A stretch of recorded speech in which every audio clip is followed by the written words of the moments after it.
Selamat hari Minggu dan salam sehat buat ibu bapak saudara-saudara sekalian dimanapun Anda berada. Hari ini hari Minggu, Domingo, hari Tuhan. Inilah hari yang dijadikan Tuhan. Marilah kita bersorak-sorai karenanya. Ya Tuhan, berikanlah kemujuran, ya Tuhan, berikanlah keselamatan.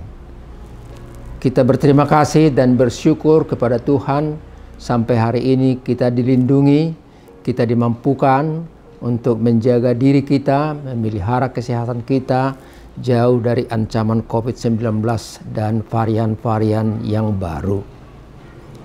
Marilah kita dengarkan firman Tuhan yang diperuntukkan untuk hari ini.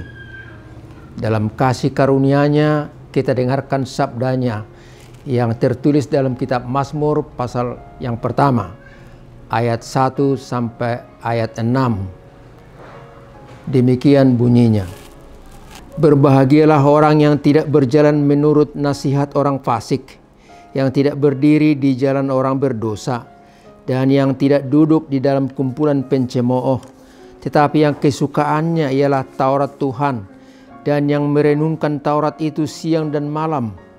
Ia seperti pohon yang ditanam di tepi aliran air, yang menghasilkan buahnya pada musimnya, dan yang tidak layu daunnya, apa saja yang diperbuatnya berhasil.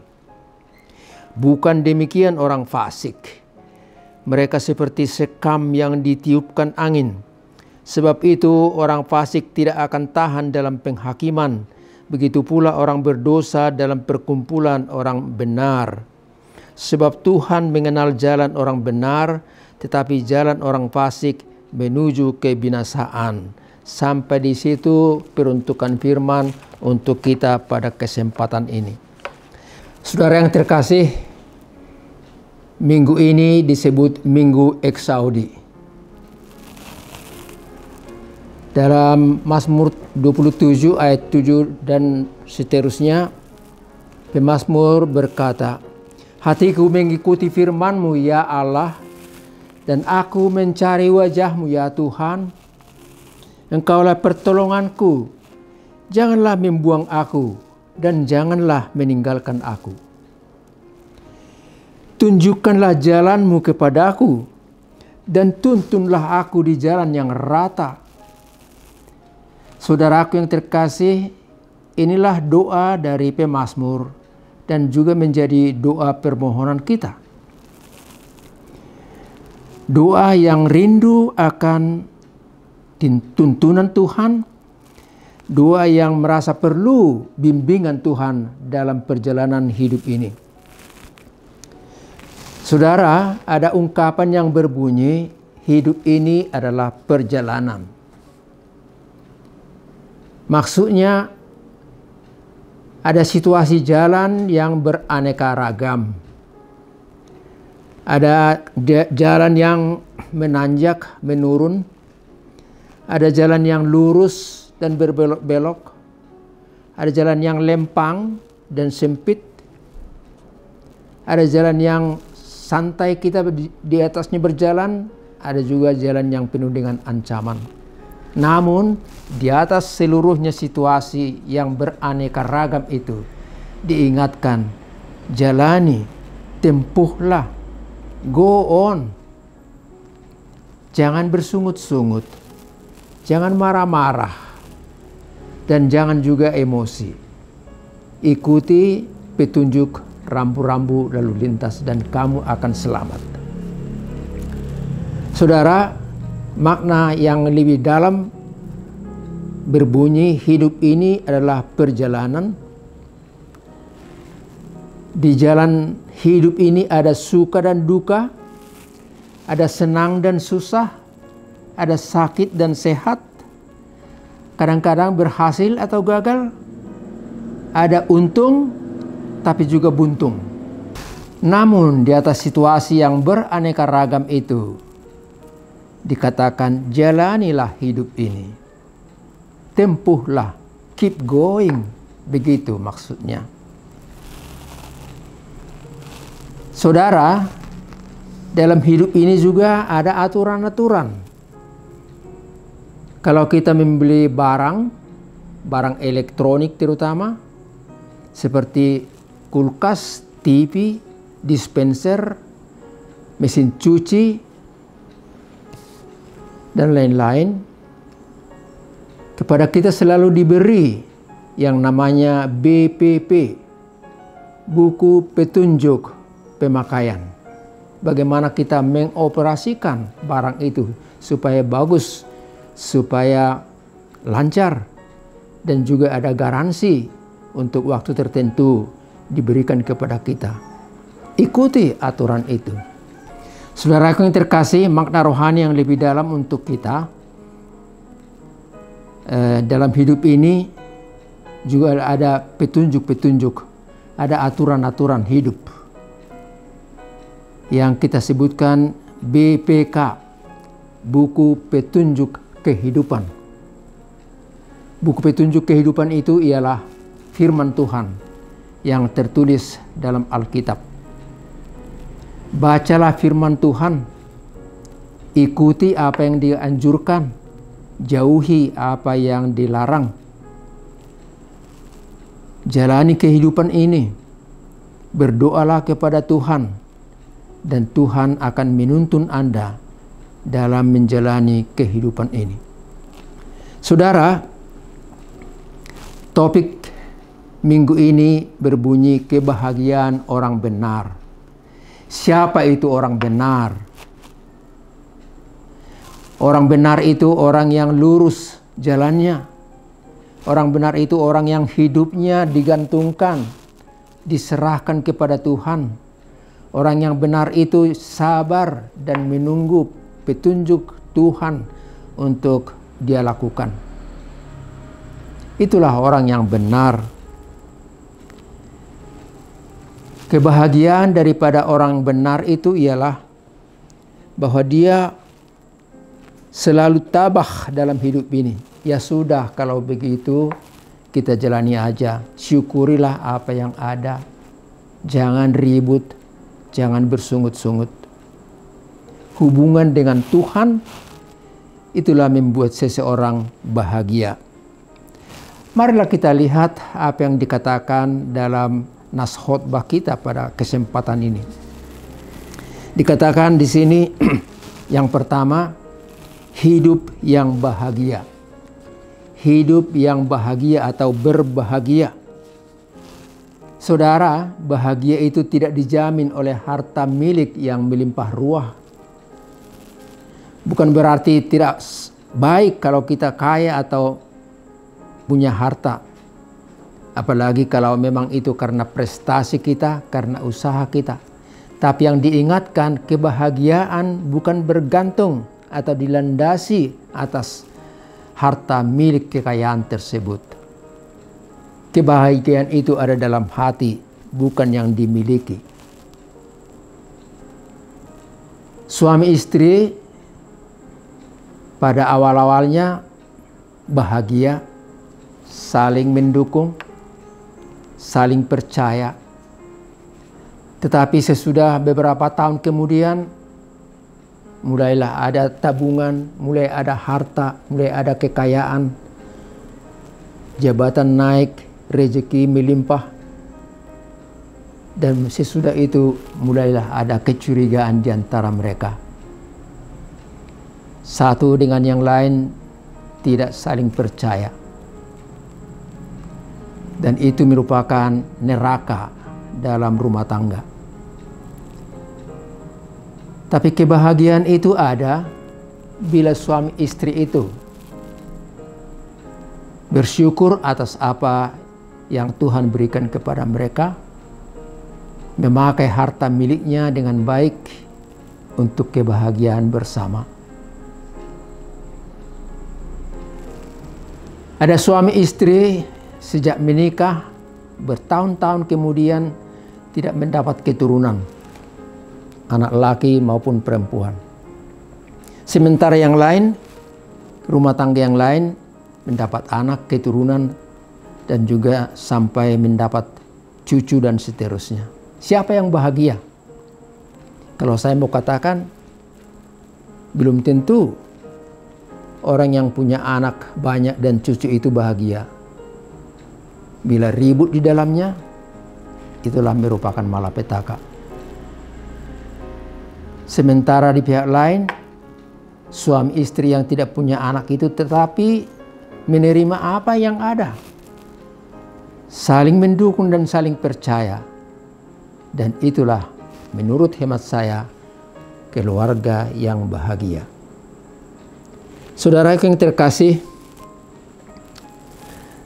hubungan dengan Tuhan itulah sumber dan jaminan kebahagiaan kita. Miskin atau kaya, orangnya bahagia karena hubungan yang intens, yang erat dengan Tuhan, sebagaimana disebut Minggu Eksaudi tadi. Hatiku mengikuti firman-Mu, aku menuruti nasihat-Mu. Turunlah dalam perjalanan hidupku, dan dengan demikian maka orang itu bahagia. Tuhan Yesus dalam khotbah di bukit memberikan kesimpulan bahwa kebahagiaan itu ada dalam hati, dan kebahagiaan itu nampak bila dalam hati ini dihubungkan dengan kehendak dan tuntunan Tuhan. Kita lihat beberapa hal yang disebutkan dalam khotbah di bukit tadi, tertulis dalam Matius pasal 5 ayat 3 sampai 12. Dikatakan demikian di sana. Berbahagialah orang yang miskin rohani. Yang miskin rohani. Berbahagialah orang yang miskin rohani, sebab merekalah yang empunya sorga. Berbahagialah orang yang lemah lembut, orang yang rendah hati, karena mereka akan memiliki bumi ini. Berbahagialah orang yang lapar dan haus akan kebenaran. Bukan soal makanan. Haus dan lapar akan kebenaran, maka mereka akan dipuaskan oleh Tuhan. Berbahagialah orang yang murah hati, yang senang memberi, yang berupaya untuk membuat sukacita bagi orang lain. Murah hati, mereka akan beroleh kemurahan daripada Bapanya di sorga. Berbahagialah orang yang suci hatinya, yang bersih, yang tulus, yang cinta akan kebenaran. Mereka akan disebut anak-anak Allah, dan mereka akan melihat Allah. Berbahagialah orang yang membawa damai, berupaya menegakkan damai, menjembatani dua orang yang berbantah dan ribut. Berbahagialah orang yang membawa damai. Di bumi ini juga mereka itu akan disebut anak-anak Allah. Berbahagialah orang yang dianiaya oleh sebab kebenaran. Mereka ini yang mempunyai kerajaan surga. Berbahagialah mereka yang dicela dan difitnah karena imannya kepada Tuhan Yesus. Mereka akan bergembira dan upahnya besar di surga. Demikian kesimpulan singkat dari khotbah di bukit yang disampaikan oleh Tuhan Yesus. Dalam nas ini dikatakan, berbahagialah orang-orang yang menjauhkan dirinya dari orang fasik. Siapa itu orang fasik? Orang fasik artinya orang yang kelakuannya buruk dan jahat. Orang yang hidup dengan sesuka hatinya saja. Itulah orang fasik.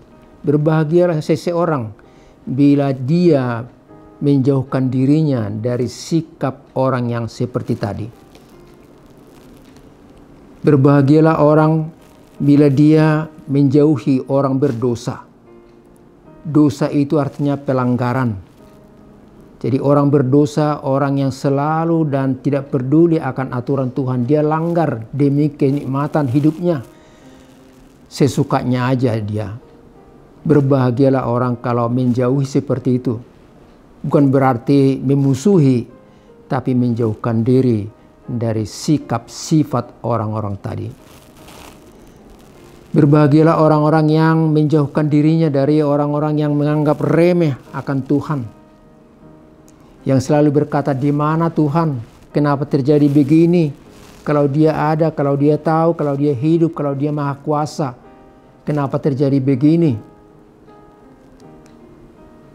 Orang-orang yang seperti itu perlu dijauhi dan tidak perlu bergaul erat dengan mereka.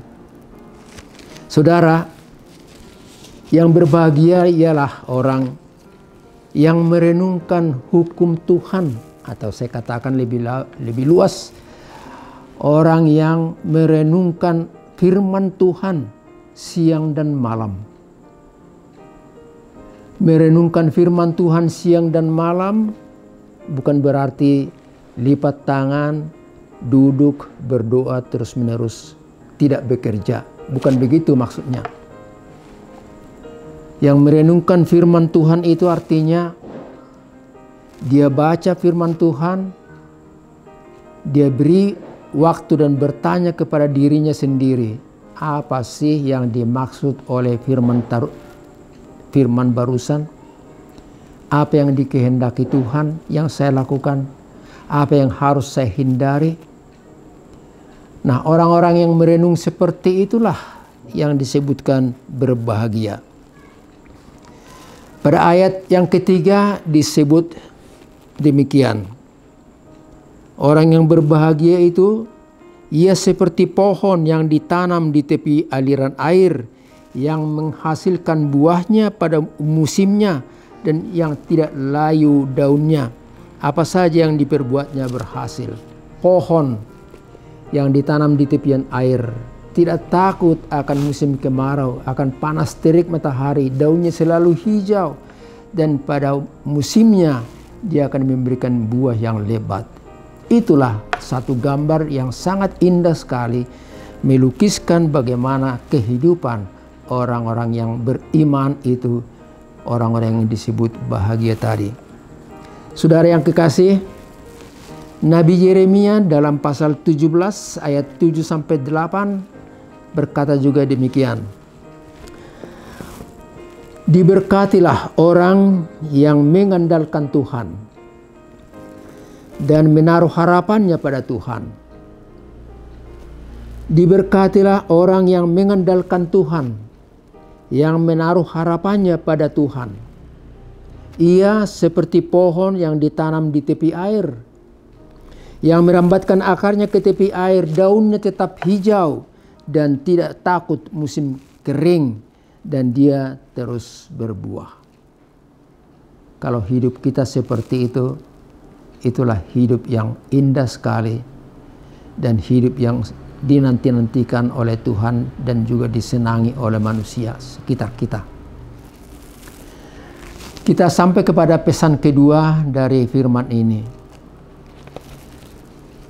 Hidup ini dinilai dari sikap dan apa yang dikerjakan. Hidup ini dinilai dari apa yang dikerjakan, dari sikap dan apa yang dikerjakan.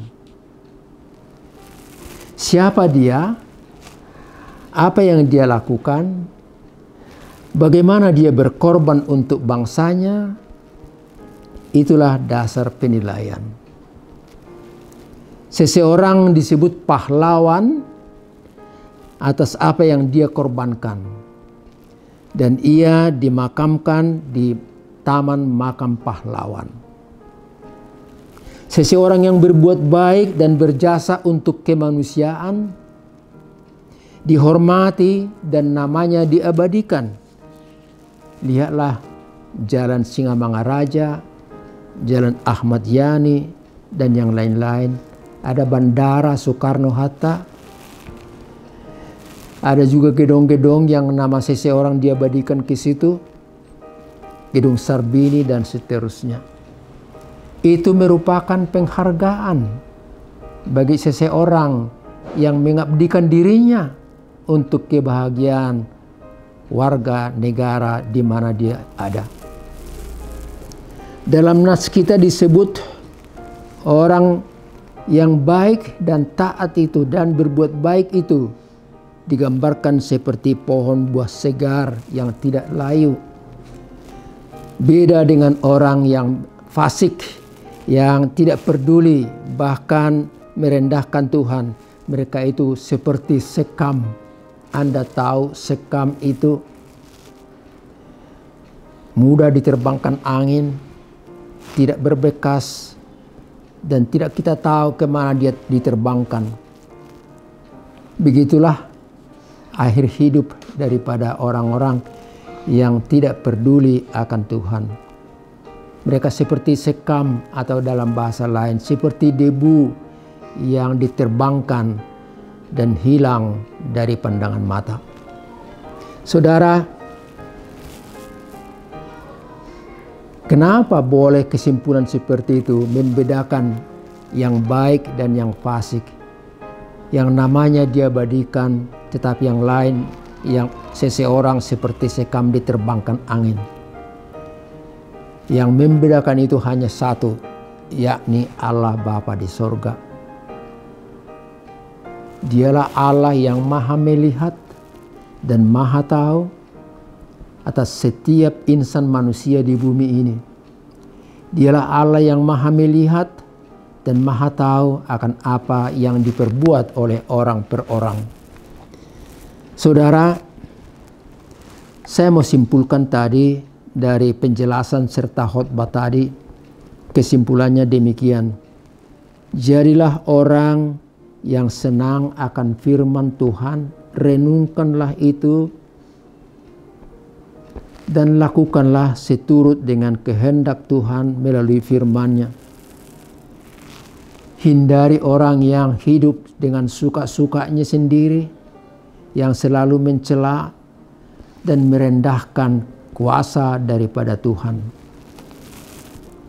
Hiduplah berbahagia. Dan nyanyikanlah juga dalam hidupmu nyanyian yang kita temui dalam Kidung Jemaat nomor 318 ataupun buku ND 159 yang kalimatnya demikian. Berbahagialah tiap rumah tangga di mana kaulah tamu yang tetap dan merasakan tiap sukacita tanpa Tuhannya tiadalah lengkap. Di mana hati girang menyambutmu dan memandangmu dengan berseri. Tiap anggota menanti sabdamu dan taat akan firman yang kau beri. Dalam bahasa Batak Toba, martua dongan akan nasabagas namardongaton Tuhan Yesusi, namangului ibana macerenggas nasomar holang tangyang nai. Toktong holong rohana di ibana manukun lomo ni rohanai, huhut toktong marguru tuhatana di bahan sadok pangalahonai. Semoga lagu tadi memberikan dukungan dan masukan bagi kita. Tuhan memberkati Anda sekalian. Tuhan menguatkan kita semua. Ikuti protokol kesehatan dan jangan lupa akan aturan-aturan sebagaimana dikatakan, mencuci tangan bersih dengan air yang mengalir, memakai masker, dan menjaga jarak dari orang lain. Vaksinasi yang Anda terima, Tuhan berkati, tapi jangan terlalu over sukacita sehingga Anda merasa sudah aman seluruhnya tanpa peduli lagi dalam aturan-aturan yang ada. Amin. Kita berdoa. Terima kasih Bapa di sorga. Kami ingin menjadi anak Tuhan yang berbahagia dalam hidup ini.